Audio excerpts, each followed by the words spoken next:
Hi అండి, మా స్టైల్లో చికెన్ గ్రేవీ కర్రీ తయారు చేస్తాం, చూద్దాం పదండి.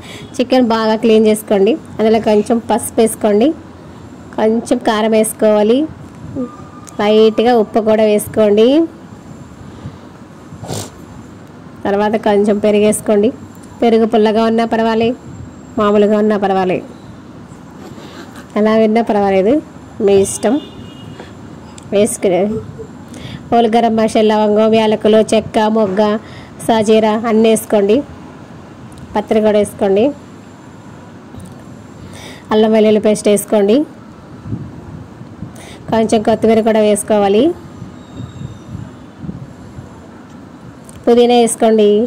కరివేపాకు కూడా వేసుకోండి. పచ్చిమిర్చి కూడా వేసుకోండి. కొంచెం నిమ్మకాయ కూడా హాఫ్ వేసుకోండి. మొత్తం అంతా కలిసేలాగా బాగా మ్యాగ్నేట్ చేయండి. బాగా కలిసేలాగా మంచిగా పెట్టుకోండి. గరం మసాలా కూడా వేసుకోండి.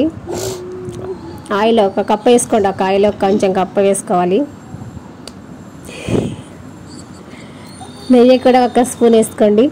అంతా మొత్తం మిక్స్ అయ్యేలాగా మంచిగా కలిపి పక్కన పెట్టుకోండి. ఈ లోపల ఆనియన్స్ చిన్న చిన్న ముక్కలు కట్ చేసుకుని బాగా డీప్ ఫ్రై చేసుకోండి. కొంచెం బ్రౌన్ కలర్ వచ్చేంత వరకు వేయించుకున్న తర్వాత మ్యాగ్నేట్ చేసుకున్న పైన వేసుకోవాలి. వేసుకున్న తర్వాత స్టవ్ వెలిగించుకోండి. స్టవ్ మీద పెట్టుకుని సిమ్లోనే పెట్టుకోండి, హైలో పెట్టకండి. హైలో పెట్టుకోకండి, సిమ్లోనే ఉంచాలి, లేకపోతే మాడిపోతుంది. మొత్తం ఆనియన్స్ అంతా స్ప్రెడ్ చేసుకోండి.